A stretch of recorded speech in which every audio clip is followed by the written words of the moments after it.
Jeremy, what Asha's saying is if you're going to report about all your meetings with the president, so many that it made you uncomfortable ultimately, it would make sense if you're the president of the United States to pepper your FBI director with questions.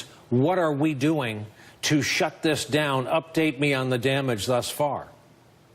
Yeah, I couldn't agree more with Asha, and that's why this presidential bear hug, pun intended, is so disturbing, because the Russian threat is ongoing. It's an effort to influence our politics, but it's also an effort to influence U.S. policy overseas. So when you see a president stand in Brussels and not invoke Article 5 to showcase our all for one and one for all policy vis-a-vis our NATO allies, that is the outcome of Russian influence. When we try to outsource the anti-ISIS campaign in Syria, that is an outcome of Russian influence. When the foreign minister of Russia and the Russian ambassador to the United States are invited into the Oval Office, that is an outcome of a Russian influence campaign. The operation is underway at this hour, and it continues. Asha, I hate to ask a kind of unlimited question. How bad could it get? If this is the damage thus far, and it depends on who you ask, who feels it most urgently, how bad could it get? What else could happen?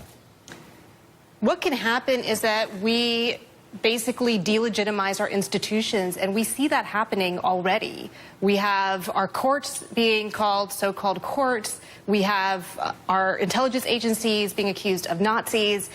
This is sowing a lack of faith among the American people, and I think that that's when the fabric of our democracy starts to break down, when people don't believe in it. And we've seen these protests today in Russia. You know, when we contrast, Russia doesn't want there to be a shining beacon on a hill, and that's what we've always been, because we've always believed in what we have, and I think that's starting to break down, and it is working. A lot of arrests today, a lot of different locations, a lot of police on the streets, more vociferously anti-Putin than anything we've seen in our national political discourse in a long time. Jeremy, looking forward to tomorrow. More than a preview of what you think you'll hear, what do you want to hear from the Attorney General? Well, I'd like to hear him talk about two things. One is, on the campaign, since he was a major foreign policy advisor, what was the discussion with the Russians? What was the discussion internal to the campaign about the policy about Russia? I think that's critically important. And second is, of course, he is one of the prime witnesses to the Comey firing. Now, I worry, Brian, that on that second area, he will invoke executive privilege. We've talked about this on this program before. If he tries to assert executive privilege or have the president, in effect, assert it regarding his testimony, then we the American people are going to get shut down in learning more about the Comey firing, and I think that's very troubling. Jeremy, what role, if any, does Mueller play tomorrow in affecting anything said or asked? Is there any at all?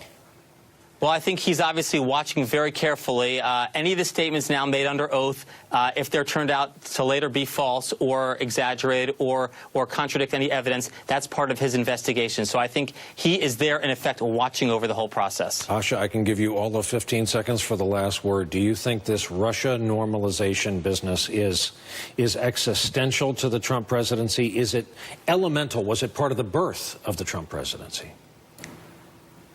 That's a difficult question. I don't think so. I mean, this is something that would have been an ongoing effort by the Russians. They probably wanted this to happen.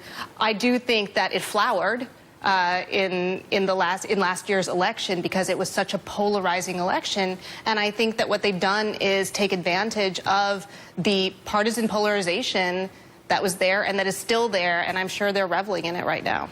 Two terrific lawyers, one of them who just happens to have served in the FBI, Asha Rangappa, Jeremy Bash. Thank you both so much for coming on with us. And coming up, former U.S. Senator and Governor Bob Kerrey weighs in on all